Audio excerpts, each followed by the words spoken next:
Han, ato ang anak. Dito din nato mahibalan no. Atong anak, jirin majid karon. Ato nang ibilin sa simbahan ato anak. Sakit sa kong buo. Ibilin ang akong anak diri sa simbahan.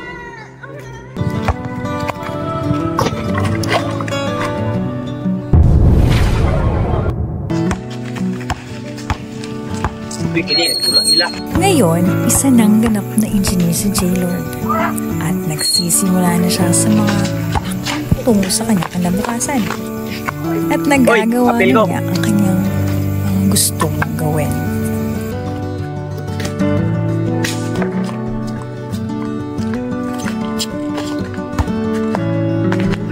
Han, ato ang anak. Kana nagdulahan. Han, mo na.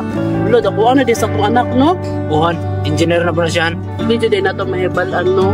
Atong anak, jirin majid karon. Sa unahan, gibilin pa nato siya sa simbahan. Han, ato nang ibilin sa simbahan ato anak. Sakit sa kong buo. Ibilin ang akong anak diri sa simbahan. Ako pinagsala sa Ginoo ba? Ay, sus, di mo ba? Ugad ka! Nang ako may paog nun. Nang pinadunggan ba? Kami na magulpit! Pero sa simbahan doon natin yung doon ba? Bata, Bibib!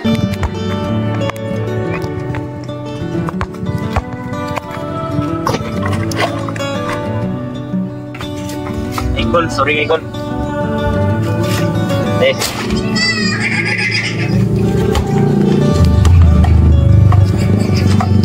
Butaan na sa ton anak, Han, ipadako gid tarong sa nakasagop sa iya, ha? Bit, bata dyan ron, Bit! Bibib!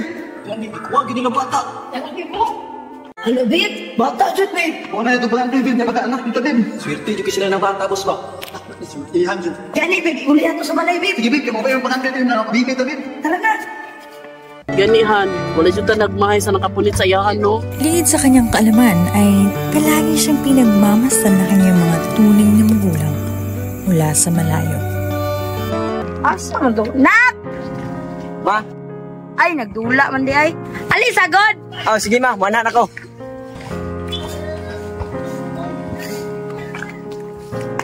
Ma? Nakakita kasi yung papa, Nak. Wala biya ma, asa na si Papa? Ay, wali ka kabantay di ay. Ay ma, basin nag-ayot og cellphone ma. Ay, basin nag-ayo po tog cellphone. Kay daghan man kayo customer.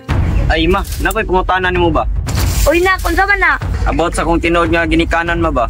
Ha? Ano nakapangutan na mag-ana? Nandugog bagod na ko ma nga di ko tinuod anak ninyo. Ha?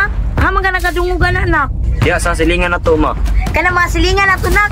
Mga chismusa kayo. Maong ay pagtotoo. Ma, kubanil ko sa tinuod. Anak ba ko ninyo o dili? Gayun pa man, habang lumalaki si J-Lord ay lalo siyang nagiging mapagtanong tungkol sa kanyang tunay na pagkatao. Paano kaya ito sasagutin ng mga taong nagkukup at nagmahal sa kanya nang walang kondisyon?